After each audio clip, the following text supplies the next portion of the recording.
Hello बच्चों, कैसे हैं आप सभी। आई होप आप सभी बहुत अच्छे से होंगे। तो बच्चों, कक्षा की शुरुआत करते हैं। पाठ है हमारा कारक यानी केस। संज्ञा या सर्वनाम के जिस रूप से क्रिया के साथ उनका संबंध प्रकट होता है उसे कारक कहते हैं। निम्नलिखित वाक्यों को ध्यानपूर्वक पढ़ो। दीपू, चाचा जी किसी काम आगरा गए हैं। दीपू अपने चाचा जी याद करके उदास है। दीपू उदासी देखकर चाचा जी उसके आइसक्रीम मंगाई। आइसक्रीम देखकर दीपू प्रसन्नता फूल गया। उपर्युक्त वाक्य में संज्ञा, सर्वनाम तथा क्रिया इत्यादि सभी प्रकार के शब्द हैं, परंतु कोई सार्थक वाक्य नहीं बन पाया क्योंकि प्रयोग किए गए शब्दों का आपस में एक दूसरे से कोई तालमेल नहीं बैठ रहा है। इन्हीं शब्दों में कुछ शब्दों को यदि जोड़कर लिखा जाए तो दीपू के चाचा जी किसी काम से आगरा गए हैं। दीपू अपने चाचा जी को याद करके उदास है। दीपू की उदासी देखकर चाची जी ने उसके लिए आइसक्रीम मंगाई। आइसक्रीम देखकर दीपू प्रसन्नता से फूल गया। इन वाक्यों में आए के, से, को, की, ने, लिए, से शब्दों द्वारा वाक्य पूर्ण एवं स्पष्ट हो रहे हैं। ये सभी कारक चिन्ह कहलाते हैं। इन कारक चिन्हों को विभक्ति तथा परसर्ग चिन्ह भी कहते हैं। हिंदी में कारक 8 प्रकार के होते हैं। कौन कौन से?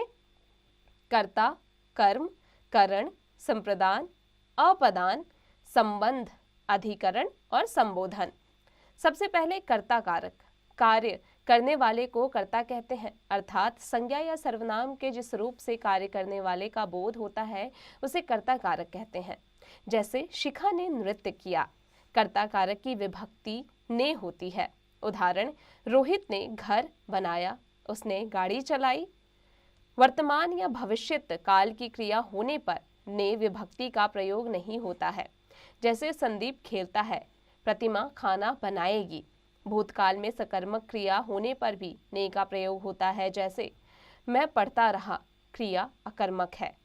कृष्णा ने दौड़ लगाई, दौड़ना क्रिया भाववाचक संख्या बनकर कर्म के स्थान पर प्रयुक्त है, इसलिए क्रिया सकर्मक है। कर्मवाच्य एवं भाववाच्य में ने के स्थान पर से अथवा द्वारा का प्रयोग होता है। जैसे हरिओम से पढ़ा नहीं जाता, नर्तकियों द्वारा नृत्य प्रस्तुत किया गया। कर्ता कारक के लिए को विभक्ति का प्रयोग भी किया जाता है। जैसे मोहन को अभी जाना है, कीर्ति को बाजार जाना है। कर्म कारक जिस संज्ञा या सर्वनाम पर क्रिया का प्रभाव पड़ता है उसे कर्म कारक कहा जाता है।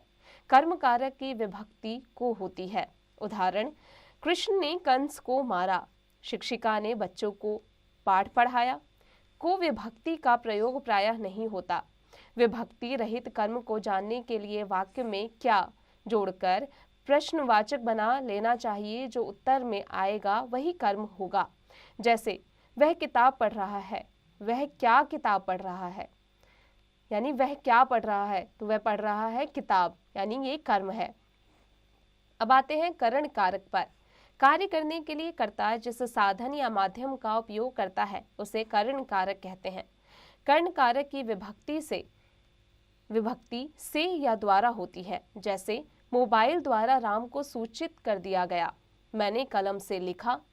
अनेक बार द्वारा से पहले के का प्रयोग भी होता है। जैसे यह सूचना टेलीविजन के द्वारा मिली थी, डाकिये के द्वारा यह पत्र प्राप्त हुआ। से का प्रयोग साथ के अर्थ में भी होता है। जैसे सुधीर ने मन से गाना नहीं गाया, गरीब आदमी नमक से रोटी खाकर गुजारा कर लेता है। संप्रदान कारक जिस व्यक्ति के लिए कुछ कार्य किया जाए या जिसे कुछ दिया जाए उसे संप्रदान कारक कहा जाता है।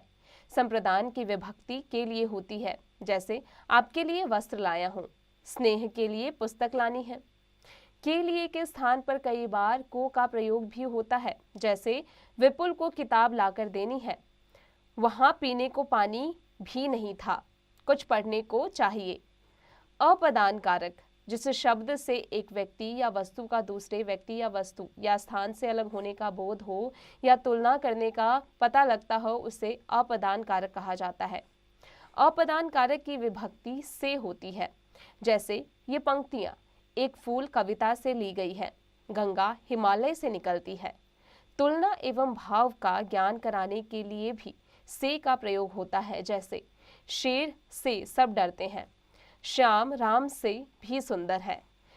करण एवं अपदान दोनों का चिन्ह से होता है, परंतु करण में साधन का और अपदान में पृथकता का बोध होता है। संबंध कारक, जिस शब्द से दो व्यक्तियों, वस्तुओं या स्थानों के संबंध का ज्ञान हो उसे संबंध कारक कहा जाता है। संबंध कारक की विभक्ति का, के, की, रा, रे, री होती है। मेरी बेटी का स्कूल, आपके मित्र बहुत सज्जन हैं। तुम्हारा पत्र मुझे मिल गया था। स्वयं के लिए ना, ने, नी का प्रयोग भी होता है। जैसे प्रत्येक का अपना स्वभाव होता है, अपनी पुस्तकें संभाल कर रखो। अधिकरण कारक, जिस शब्द से क्रिया के होने के स्थान का ज्ञान हो उसे अधिकरण कारक कहा जाता है। अधिकरण की विभक्ति में, पे, पर, ऊपर होती है। जैसे शेर जंगल में रहता है, बंदर पेड़ पर कूद रहा है। अधिकरण कारक के लिए के अंदर, के भीतर, के बीच का प्रयोग भी होता है। जैसे गुफा के भीतर जाकर देखो, नदी के बीच में एक मंदिर है, गाड़ियों के बीच में मत खेलो। अब आते हैं संबोधन कारक पर। जिस शब्द से किसी को पुकारने या बुलाए जाने का ज्ञान हो उसे संबोधन कारक कहते हैं। संबोधन कारक की विभक्ति हे, रे, अरे, ओ होती है। जैसे हे कृष्ण, अरे यह क्या कर रहे हो, ओह मैं तो लुट गया। संबोधन कारक में संज्ञा के बाद इस का प्रयोग होता है। कभी कभी विभक्ति चिन्हों के बिना भी संबोधन होता है, जैसे बहनों और भाइयों। बच्चों अब आ जाते हैं अध्याय संक्षेप पर। Let's summarise. कारक संज्ञा और सर्वनाम का संबंध अन्य शब्दों या क्रियापदों के साथ प्रकट करता है। कारक 8 प्रकार के होते हैं। कर्ता कारक, कर्म कारक, करण कारक, संप्रदान कारक, अपदान कारक, संबंध कारक, अधिकरण कारक और संबोधन कारक। कर्ता कारक की विभक्ति ने अकर्मक क्रिया वर्तमान काल तथा भविष्यत काल में नहीं लगती है।